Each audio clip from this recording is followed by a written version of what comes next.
Do you want consistent colors in your videos by locking the white balance on your iPhone? Locking white balance ensures your videos maintain the same color tone, even if the lighting changes while recording. This guide will show you how to achieve this on your iPhone. Let's dive right in. First of all, open the Settings app on your iPhone. Next, scroll down a little and tap on Camera.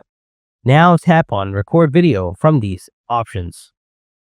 At the bottom of the screen, you'll find the Lock White Balance option. Toggle it on and exit Settings. From now on, when you record videos, your white balance will be locked always. Easy, right? By following these steps, you can maintain consistent color tones in your videos. If the video helps you out, then smash that like button. If you want more helpful tips and tricks just like this one, subscribe to the channel because I've got tons more coming your way.